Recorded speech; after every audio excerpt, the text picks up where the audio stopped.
E nós estamos na nossa série no culto de sábado, que é trabalhando esse livro aqui, se chama Ego Transformado, do Tim Keller. Nós falamos no primeiro sábado já sobre a introdução dele, o pastor Guilherme compartilhou um pouquinho sobre isso.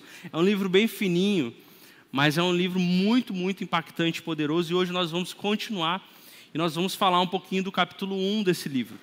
O pastor Guilherme falou um pouquinho no sábado passado sobre a nossa dependência de Deus e como nós devemos depender de Deus para que a gente tenha uma verdadeira espiritualidade, para que a gente não tenha mais orgulho, para que a gente não viva mais uma vida de divisão entre nós. E eu gostaria de pedir para você abrir a Bíblia em 1 Coríntios, capítulo 4, no versículo 6 ao versículo 8, onde nós vamos trabalhar um pouquinho esse texto, depois a gente vai falar sobre algumas outras coisas que o livro nos indica e nos informa para que a gente seja pessoas mais transformadas, pessoas mais humildes. 1 Coríntios 4, versículo 6 a 8. Diz o seguinte, irmãos, a gente vai ler só até o versículo 7, tá? Irmãos, apliquei essas coisas a mim e a Apolo por amor a vocês, para que aprendam de nós o que significa não ultrapassem o que está escrito. Assim ninguém se orgulhe a favor de um homem em detrimento de outro, pois quem torna você diferente de qualquer outra pessoa. O que você tem que não tenha recebido, e se o recebeu, por que se orgulha como se assim não fosse? Paulo ele inicia esse versículo 6 e ele finaliza ali o meio do versículo 6 falando: não ultrapassem o que está escrito. Paulo ele traz isso, né, essa fala que está até entre aspas em algumas versões, porque naquela época ali, nessa região, e assim, gente, a igreja de Corinto era uma igreja que tinha muitas dificuldades, muitos desafios. A gente vê a primeira carta ao Coríntios, depois a gente vê a segunda carta, que na verdade não era a segunda, era a terceira, porque a segunda realmente perdeu, a gente não tem informação sobre ela. Então a primeira carta, a segunda carta aos Coríntios, nós vemos Paulo tratando de assuntos profundos e difíceis. E ele começa falando, não ultrapassem o que está escrito. O que estava acontecendo? Existia pessoas que tinham muitas ideias, muito inteligentes, pessoas que eram realmente assim sábias, e elas começavam a achar que o fato delas serem muito inteligentes e muito sábias era mais importante do que aquilo que estava escrito na Bíblia. Então elas tinham uma ideia muito legal e falavam, olha, talvez essa minha ideia, talvez aquilo que eu penso sobre um determinado assunto é tão importante, é tão profundo, é tão legal e sábio, que a gente pode ignorar as Escrituras, porque o que eu penso é mais importante. Então Paulo ele vem, olha, não ultrapassem o que está escrito. Ele está dizendo o seguinte, olha, não esquece o que está escrito.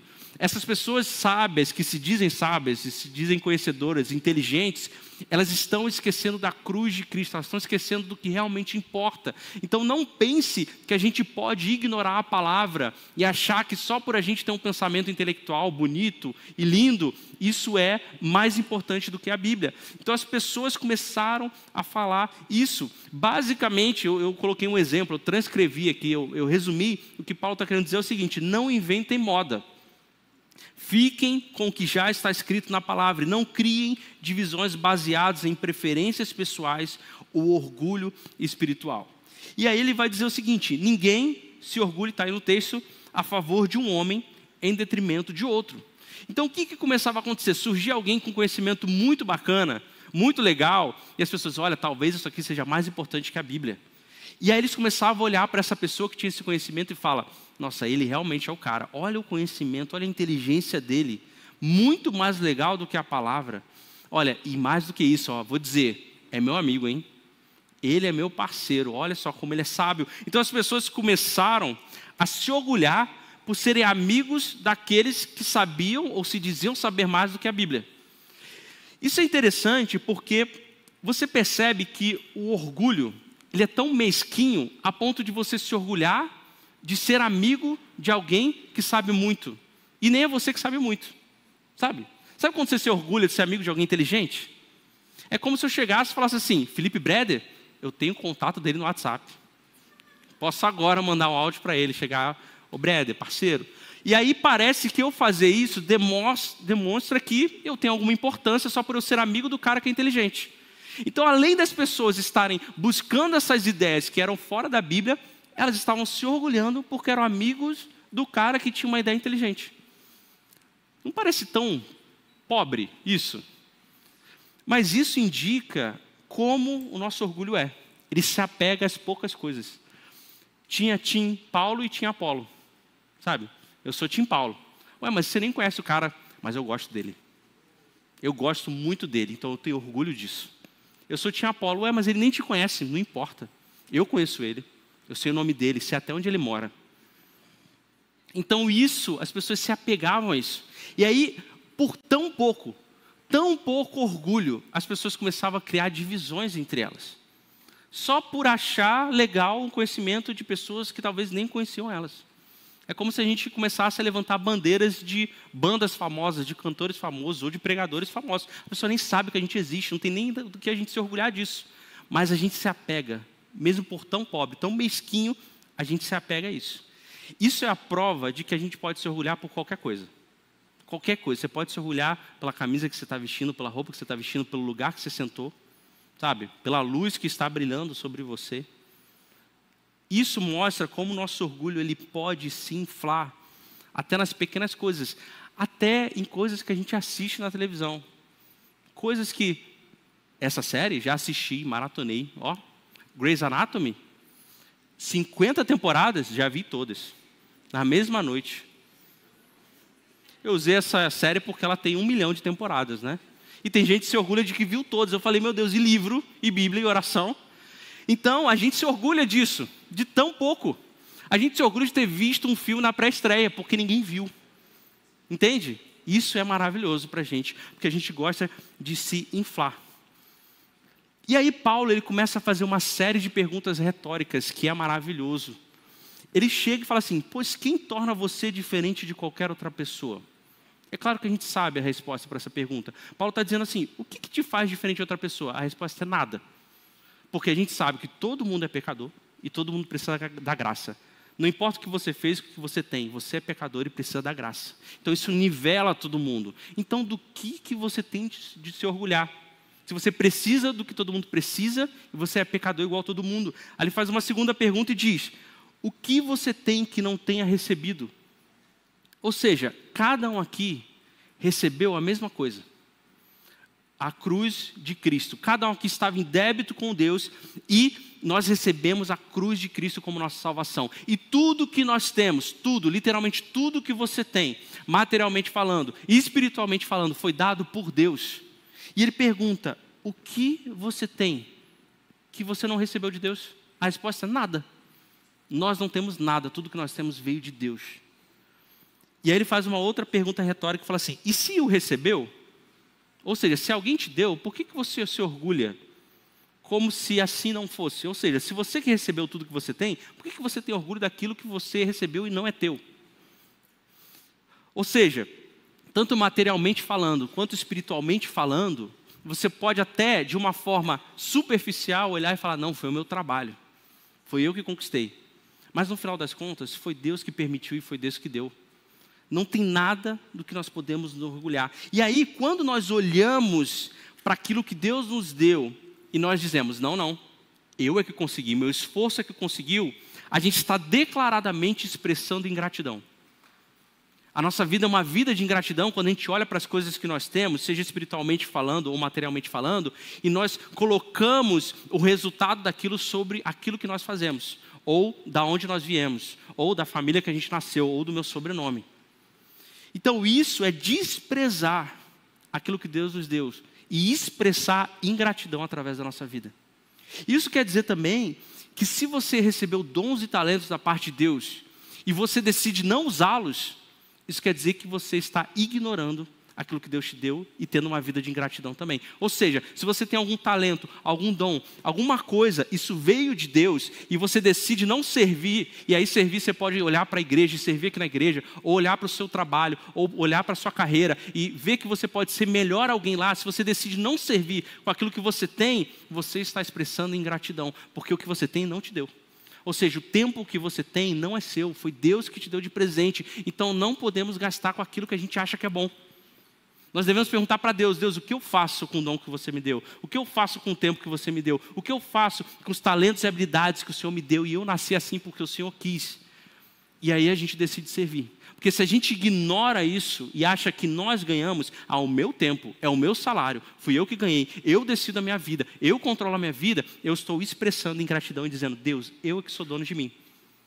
Mas nós sabemos, e Paulo ele usa isso, né? Ele fala, o que você recebeu que não foi dado por Deus? Nada. Tudo o que nós temos foi dado por Deus. Ou seja, tudo que nós fazemos não tem orgulho de estar, a gente não precisa ser orgulhado porque está fazendo aquilo. E ele continua no versículo 8 e diz o seguinte, vocês já não têm tudo o que querem? Já se tornaram ricos, chegaram a ser reis e sem nós. Como eu gostaria que vocês realmente fossem reis para que nós também reinássemos com vocês. Aí Paulo começa falando assim, olha, vocês já têm tudo. Vocês já são satisfeitos em tudo. Não é o que vocês querem, ok? É o que vocês precisam. Vocês já têm tudo, espiritualmente falando, materialmente falando. Então, se vocês já têm tudo, já são plenamente satisfeitos, por que vocês estão buscando coisas de se orgulhar? Tipo, você não precisa dizer que é de Paulo e de Apolo. Você já tem tudo que você precisa. Mas ainda assim, a gente busca coisas do que se orgulhar.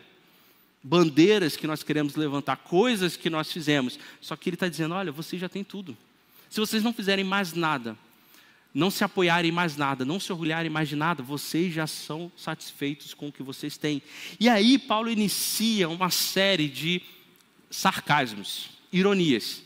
Paulo ele fazia muito isso, ele era muito bom em fazer isso. Ele diz o seguinte, chegaram a ser reis e sem nós. Ele está dizendo o seguinte, olha, vocês se acham tantos que vocês se acham rei. E olha só que legal, vocês chegaram a isso e nem precisaram da gente. Muito bonito. Vocês se acham tanto, vocês se acham tão rei da vida de vocês, que vocês agem como se fossem reis, e olha, vocês nem precisaram da gente. Que lindo. Ele está sendo irônico aqui. E aí, eles decidem viver uma vida como se fossem reis, porque olha que pobre. Eu decido viver uma vida de rei porque eu conheço alguém que tem uma sabedoria boa. Não sou nem eu, mas eu ando como se eu inflado aqui, com o rei na barriga, olhando para mim mesmo. Porque eu sou amigo do cara que sabe. E aí Paulo continua ironizando, ele diz, como eu gostaria que vocês realmente fossem reis, para que nós também reinássemos com vocês. Ou seja, Paulo está dizendo, vocês estão viajando. Porque se vocês fossem reis, o reino já teria vindo, só que ele não veio. E se o reino tivesse vindo, eu seria rei junto com vocês, porque a gente reinará junto com Cristo. Mas vocês estão vivendo como reis, e o reino nem veio, e vocês acham que só alguma coisa. E se vocês realmente fossem alguma coisa, nós também seríamos. Então ele está usando sarcasmo, ou seja, vejam, eu peguei também e escrevi de uma forma para a gente entender. Mas vejam só, não estamos, então adivinha, não tem rei nenhum, somente Cristo. É isso que Paulo está dizendo. Adivinha só, vocês agem como rei, mas o reino não veio. Então só existe um rei. Não vivam como rei, porque é tempo de viver como servo. Servo ao único rei. O dia que o reino virá e a gente reinar com Cristo, beleza, mas não veio. Baixa a bola vocês. Depois disso tudo que Paulo fala, e nós sabemos isso, tudo isso que Paulo perguntou de forma retórica, a gente sabe. A gente ainda tem coisas que a gente se orgulha. Tem coisas que a gente ainda se abraça e tem orgulho e infla o nosso ego por aquilo que não faz sentido nenhum. Nós procuramos, parece que o tempo todo a gente está buscando e procurando coisas do que se orgulhar. E por que nós fazemos isso?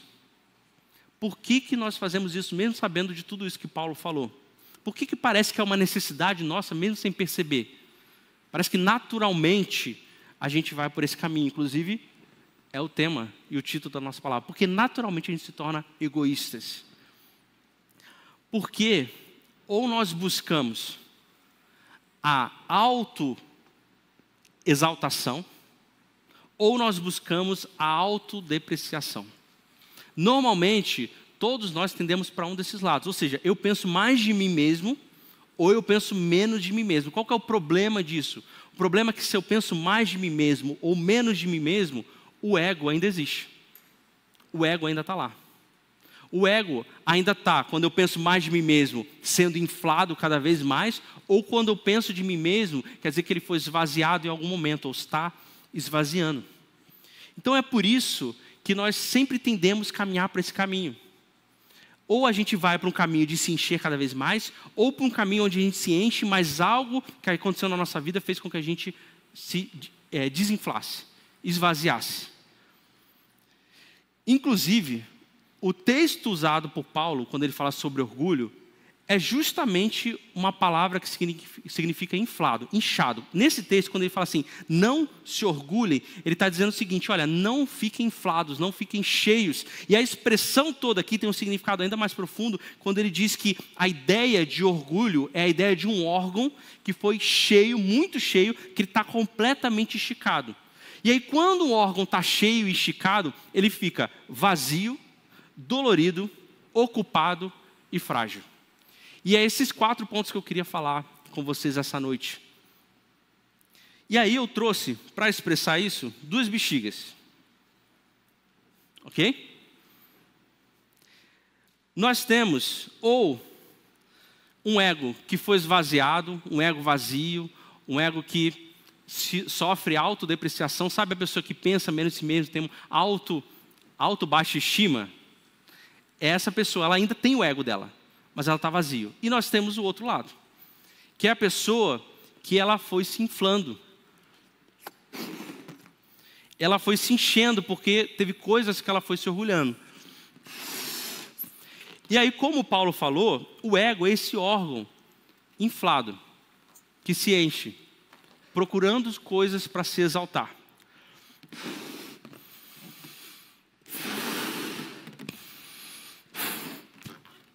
E aí,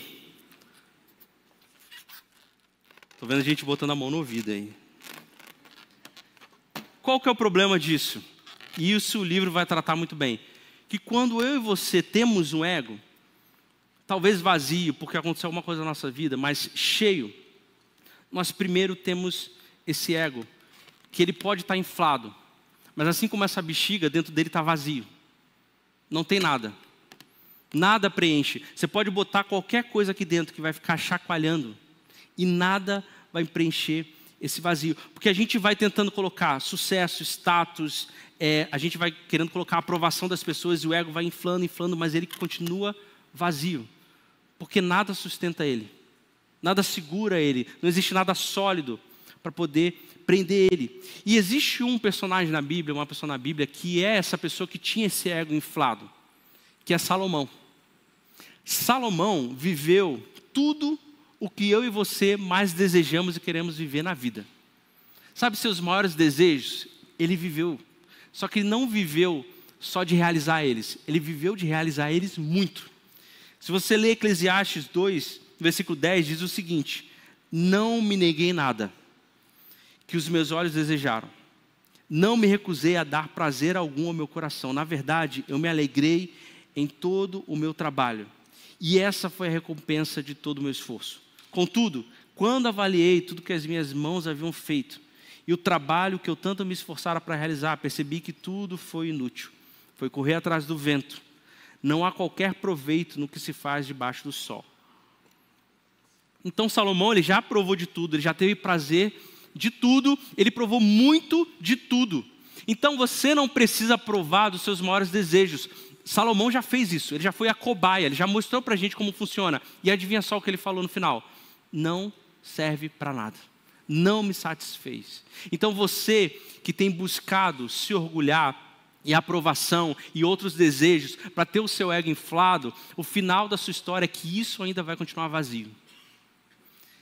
A mensagem, ele vai pegar esse mesmo texto e vai dizer da seguinte forma: tudo que desejei eu tive, nunca me neguei nada. Fiz tudo o que deu na telha. Não estava nem aí. Queria sentir prazer em tudo que fazia. Essa era a minha única recompensa depois de um dia de trabalho sofrido. Então parei para pensar em tudo que fiz, todo aquele trabalho suado e sofrido. Mas quando caí na real, vi que tudo era vazio só, um vazio só. Era nadar contra a maré. Nada vale a pena nessa vida. Então você que está tentando encher o seu ego, inflar o seu ego, ele vai continuar um eterno vazio. E a segunda coisa que acontece quando a gente enche o nosso ego é ele ser dolorido.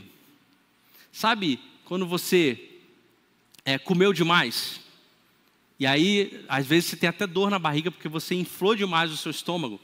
É justamente esse sentido que Paulo vai falar sobre orgulho. É algo que incha demais, um órgão que parece que se tocar, sabe, está sensível.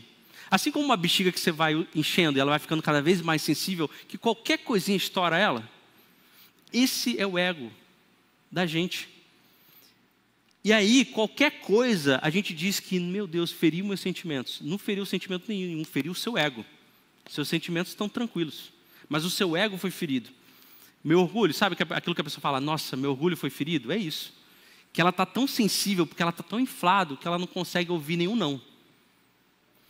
Quem viveu assim foi Caim. Lá em Gênesis 4, no versículo 4, diz o seguinte: Abel, por sua vez, trouxe as partes gordas das primeiras crias do seu rebanho. O Senhor aceitou com agrado Abel e a sua oferta, mas não aceitou Caim e a sua oferta. Por isso Caim se enfureceu e o seu rosto se transformou. A palavra se transformou aqui, o seu rosto se transformou, é traduzida como seus sentimentos caíram. Ele ficou deprimido, ele ficou mal. Por quê? Porque ele teve o seu ego ferido. O ego tão sensível, tão frágil, foi ferido porque Deus não aceitou a sua oferta. E quando isso aconteceu, ele foi levado para uma onda de ciúmes que levou ele a assassinar o irmão. Quando eu e você temos o ego ferido porque ele está muito inflado, é nesse momento que nós pensamos nas coisas mais absurdas. Sabe aquelas coisas que, meu Deus, eu não acredito que eu tive coragem de pensar isso? Foi naquele momento onde o seu orgulho foi ferido, onde você foi exposto, onde você foi depreciado publicamente por alguém, humilhado. O seu ego foi ferido. Aí você pensa em coisas que você nunca imaginou, em coisas absurdas, em coisas malucas. Foi exatamente esses pensamentos, por causa do ego ferido, que levaram Caim a matar o irmão dele. E a outra coisa que acontece com o nosso ego é que ele sempre nos deixa muito ocupados. Porque uma coisa que acontece é que quando a gente enche o nosso ego, aos poucos ele vai esvaziando.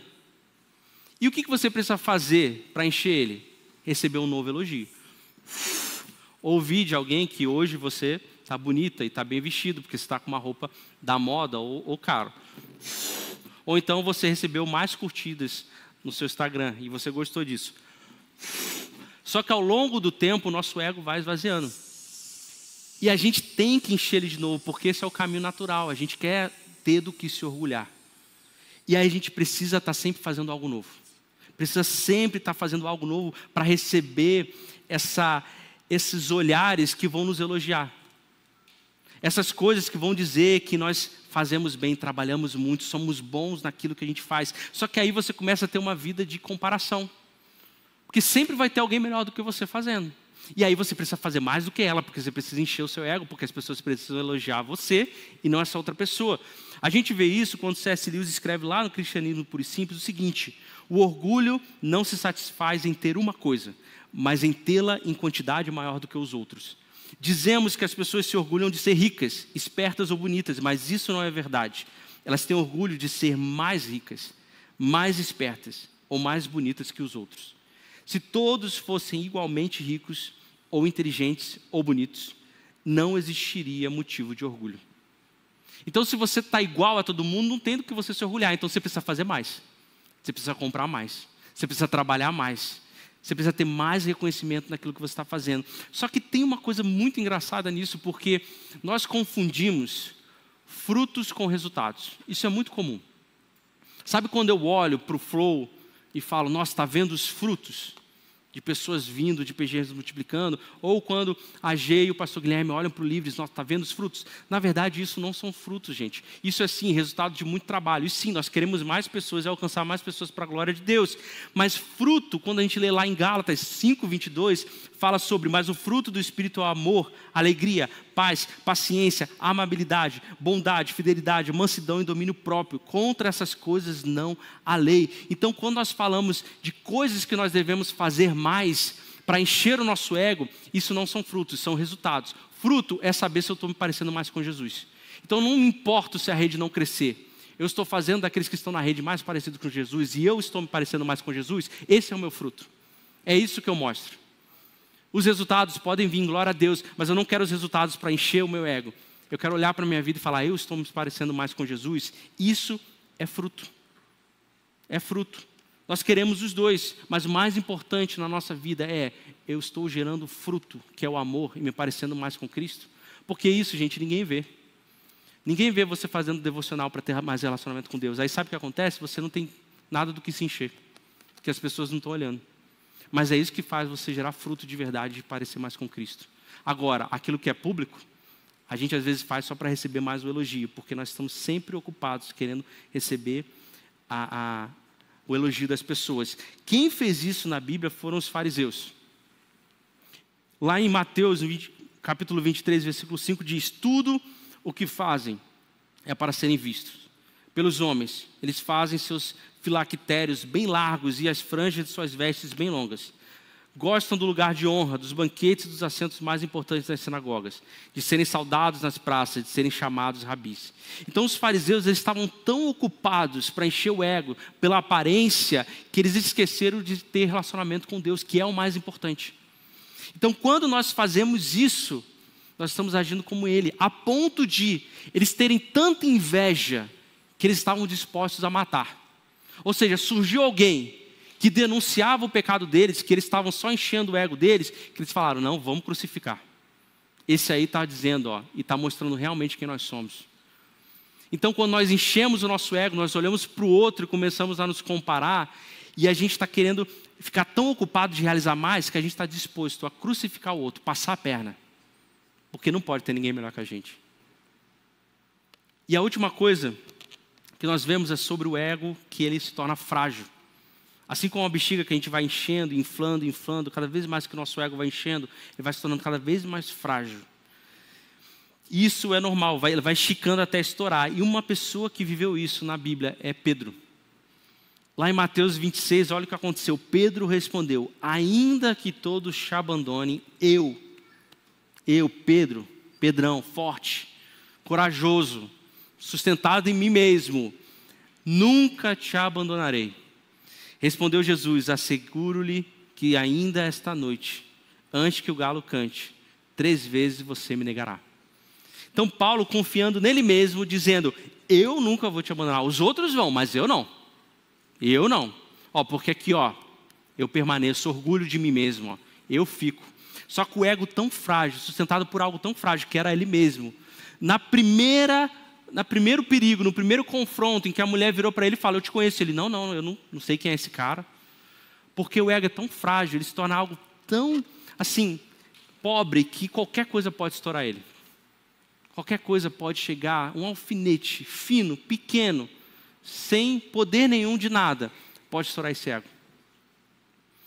A pergunta agora é: como que nós resolvemos isso? Porque tudo que a gente descreveu agora é o caminho natural que nós fazemos. Nós buscamos essas coisas, o nosso ego se torna essas situações aqui que a gente falou. A gente é cada um desses personagens que nós lemos, e o que nós fazemos?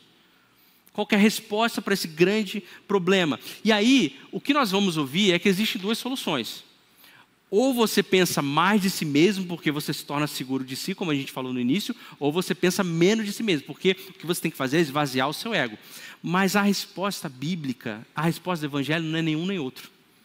A resposta do evangelho é que você não deve se encher e se achar mais de si, ou se menosprezar e achar menos de si. A resposta é que você não deve pensar em si. Você percebeu a diferença? Quantos estão entendendo aqui, gente?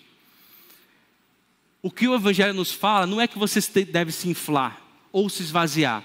O que o evangelho nos fala é que você não deve ter mais ego, não deve mais existir. Acordou aí, né?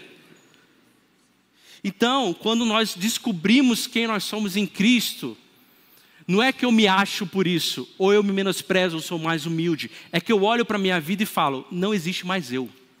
Eu morri, eu estou morto. Não existe mais ego para encher ou desinflar. Simplesmente não existe do que eu me orgulhar.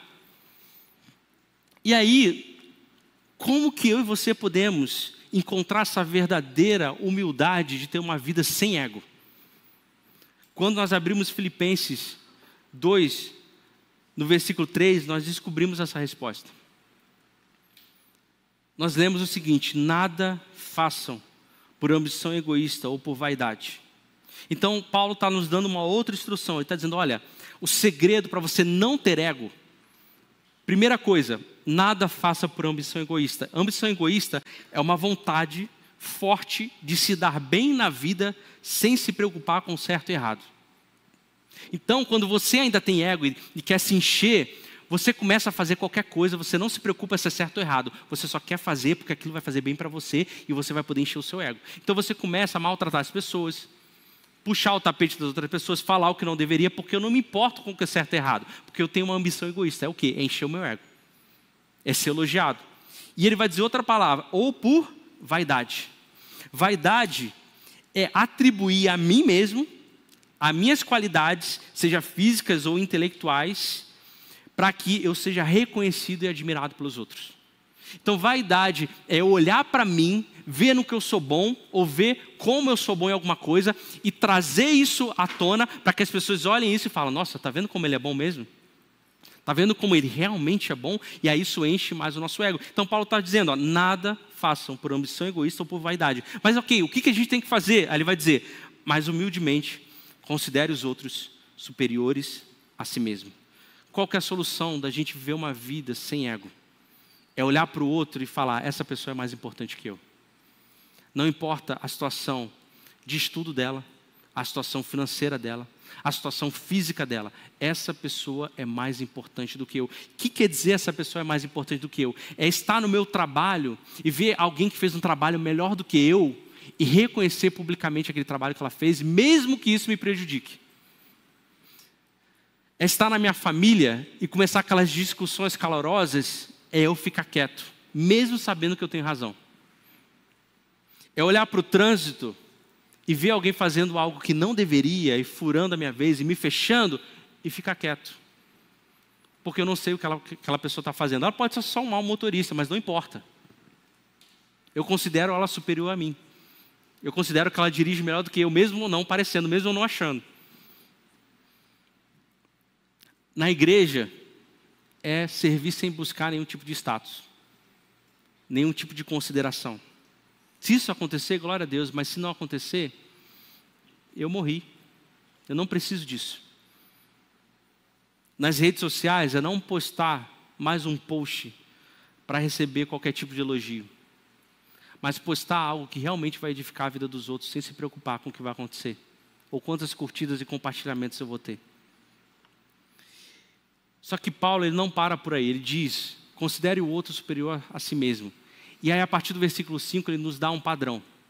O que significa considerar os outros acima de mim mesmo, ou superior a mim mesmo? Ele vai dizer a partir do versículo 5, seja a atitude de vocês a mesma de Cristo Jesus. Que embora sendo Deus, não considerou que ser igual a Deus era algo que devia apegar-se, mas esvaziou-se a si mesmo, vindo a ser servo, tornando-se a ser semelhante aos homens. Jesus, sem dúvida, é o nosso maior exemplo de humildade.